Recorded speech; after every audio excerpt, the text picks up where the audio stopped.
누가복음 19장 1절에서 10절 말씀입니다. 예수님께서 여리고로 들어가셔서 행하신 한 가지 사역이 나옵니다. 그것은 잃어버린 자를 구원시키셨는데요. 그의 이름은 삭개오입니다. 2절 말씀에 삭개오라 이름하는 자가 있으니 세리장이요 또한 부자라 그럽니다. 이 사람의 직업은 세리장입니다. 삭개오, 그 이름의 뜻은 깨끗한 자라는 뜻인데요. 그러나 그의 삶은 깨끗하지 못한 삶이었죠. 세리라는 직업은 그 당시 허가받은 도둑이었습니다. 요단 동편으로 들어오는 물건의 통관세를 받을 때에 착취하고 또 유대 같은 동족의 돈들을 빼앗고 부를 챙기는 사람이었습니다. 그러므로 그들은 매국노로서 인간 취급, 사람 취급을 받지 못한 그런 사람이었죠. 돈은 많으나 삶은 늘 사람들에게 손가락질 받는 불운한 삶을 살아가는 자였습니다. 그런데 그가 예수께서 어떠한 사람인가 하여 보고자 하되 키가 작고 사람이 많아 잘 볼 수가 없었다고 그러죠. 삭개오는 예수님이 행하신 퍼다한 놀라운 사건들을 많이 들었을 겁니다. 또 한 가지는 예수의 제자 가운데 세리 마태라는 사람도 예수님이 부르셨다는 것도 아마 귀담아 들었을 겁니다. 예수님을 향한 영혼의 갈망이 그에게 있었던 겁니다. 그러므로 예수님이 어떤 사람인가 보고자 하는 것, 본다는 것, 그것은 예수님을 사모하는 마음이죠. 구도자의 마음이 그에게 있었던 겁니다. 여러분, 난 진심으로 주님을 정말로 보고자 합니까? 요즘 근래 예수님을 진심으로 보고자 찾고자 한 적 언제이십니까? 삭개오의 열망은 참으로 대단합니다. 자신의 삶, 돈은 많고 부유하지만 잃은 것이 훨씬 많습니다. 인간관계의 결핍, 비대면의 삶을 살았던 어쩌면 절망의 삶이었지 않겠습니까?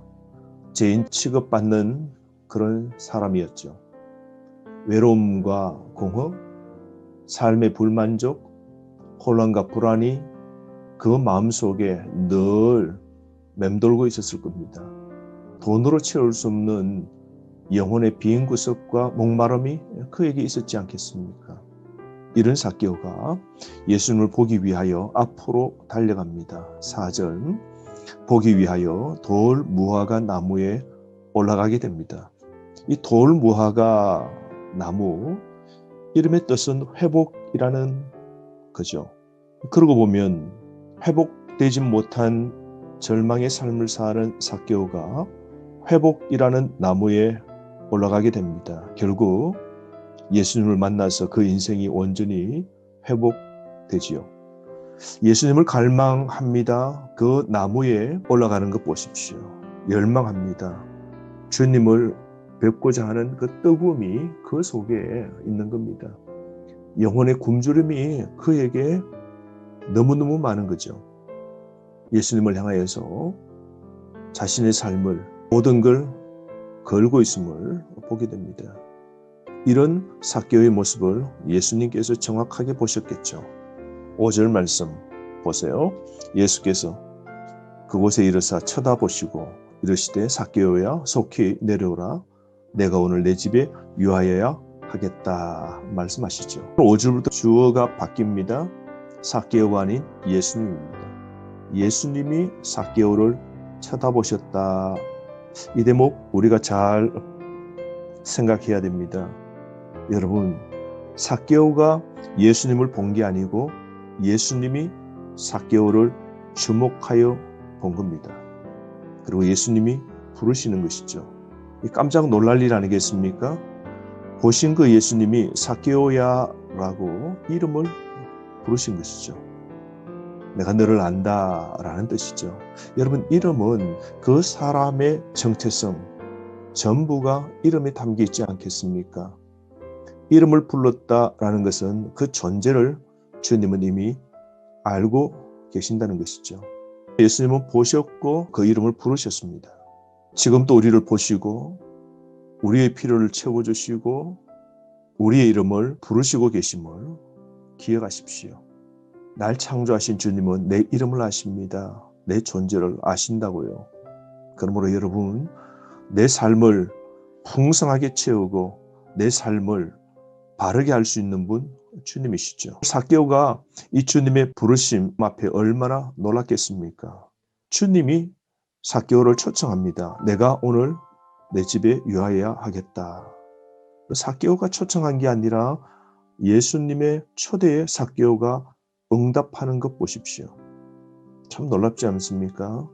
이게 하나님의 은혜죠. 왜요? 왜 삭개오의 집에 가시겠다 하십니까? 삭개오를 구원하시기 위해서죠. 오늘도 예수님은 자신을 찾는 자를 찾으십니다.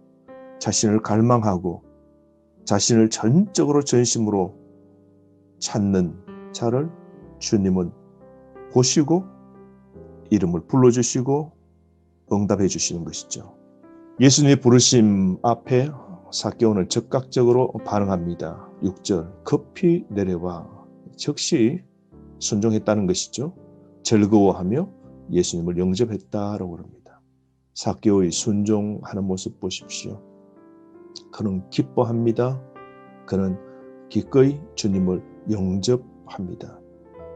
이런 모습을 본 주변에 있는 사람들이 어떤 반응을 하게 되었습니까? 7절 말씀 보십시오. 무사람이 보고 수군거려 이르되 저가 죄인의 집에 유하러 들어갔도다 라고 그럽니다.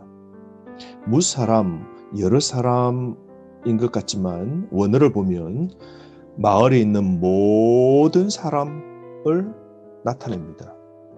어쩌면 삭개오를 제외한 모든 사람들이 예수님을 비난합니다. 유대인들에게 매국노인 이 세리, 그것도 세리의 장인 죄인의 집에 예수님이 들어가셨다. 유대인들은 굉장히 놀라는 것이죠. 왜냐하면 죄인과 함께 어울리는 건 자신도 죄인이라는 사실을 인정하는 꼴이 되기 때문입니다. 그러므로 유대인들은 심히 못마땅하고 예수님이 메시아라는 생각 도무지 그들은 연결시킬 수가 없었던 것이죠. 그런데 여러분, 그 집에 예수님을 초청한 삭개오는 놀라운 반응을 하게 되는데요. 8절 말씀에 자신의 재산을 처분합니다. 그리고 빈자에게 구제로 내어놓습니다. 재산의 절반을 냅니다. 놀라운 일이죠. 젊은 부자 관원과는 다른 태도를 보이고 있습니다.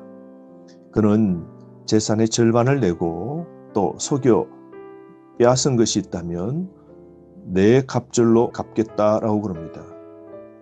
율법의 요구를 초월한 실로 파격적인 결단을 삭개오가 하고 있는 것이죠. 자발적으로 기꺼이 말씀에 순종합니다. 이것은 자신의 뒤틀린 삶을 청산하겠다는 진실한 회개의 모습 아니겠습니까?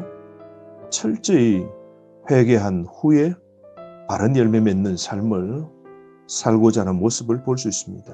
실제 삭개오는 속여 빼앗은 경험이 있었겠죠.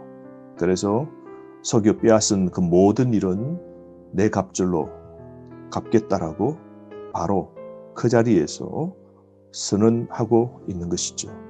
진실한 회개의 모습입니다. 여러분, 회개에 합당한 열매가 어떠해야 하는지 삭개오가 우리에게 잘 보여주고 있습니다. 여러분, 진실한 회개를 해야 됩니다. 입술의 회개가 아닌 실제로 우리 삶에 완전한 회개의 삶을 우리가 열매로 보여줘야 됩니다. 회개한 날 비로소 구원받았다라는 선언을 예수님께서 하시는데요. 9절 말씀, 예수님께서 이르시되 오늘 구원이 이 집에 이르렀으니 이 사람도 아브라함의 자손이미로다. 오늘 구원이 그의 집이라 그럽니다. 그 가정 모든 사람에게도 구원이 임하였다라고 그럽니다. 삭개오뿐만 아닌 삭개오가 초청하고 예수 그리스도의 복음을 함께 나누었을 때에 온 가정에 예수 그리스도의 구원이 임하게 되고 아브라함의 자손이 된 것이죠. 구원이 선포되고 그의 가족은 하나님의 영적 아들이 된 것이죠. 이 놀라운 일이 있은 후에 예수님께서 10절에 이렇게 말씀하십니다. 인자가 온 것은 잃어버린 자를 찾아 구원하려 함이니라. 10절이 이 사건의 핵심 구절인데요. 예수님이 여리고로 가신 이유가 여기 있습니다. 예수님은 구원자십니다. 예수님은 구원을 선포하시고요. 예수님이 여리고로 가신 것은 잃어버린 자 삭개오를 찾기 위하여 가신 것이죠. 이게 여리고로 오신 목적이고 예수님이 이 땅에 오신 목적도 무엇일까요? 잃어버린 자녀를 찾아 구원하시기 위하여 이 땅에 오신 것이죠. 사랑하는 성도 여러분, 오늘 우리의 삶, 잃어버린 자를 찾아 구원하러 오신 예수님을 기억합시다. 이게 누가복음 전체의 주제이기도 합니다. 예수님은 삭개오를 잃어버린 자로 규정하시고 그를 찾아 회복시켜 주시고 온전한 구원의 은혜와 감격 나누는 것 보십시오. 여러분, 하나님의 은혜의 말씀을 다시 묵상하시면서 우리도 돌무화과 나무, 회복이라는 나무에 올라가서 다시 한번 영적으로 주님을 깊이 만나 새로운 회복함을 이루는 그런 삶이 되기를 바랍니다. 하루 이 말씀으로 승리하십시오.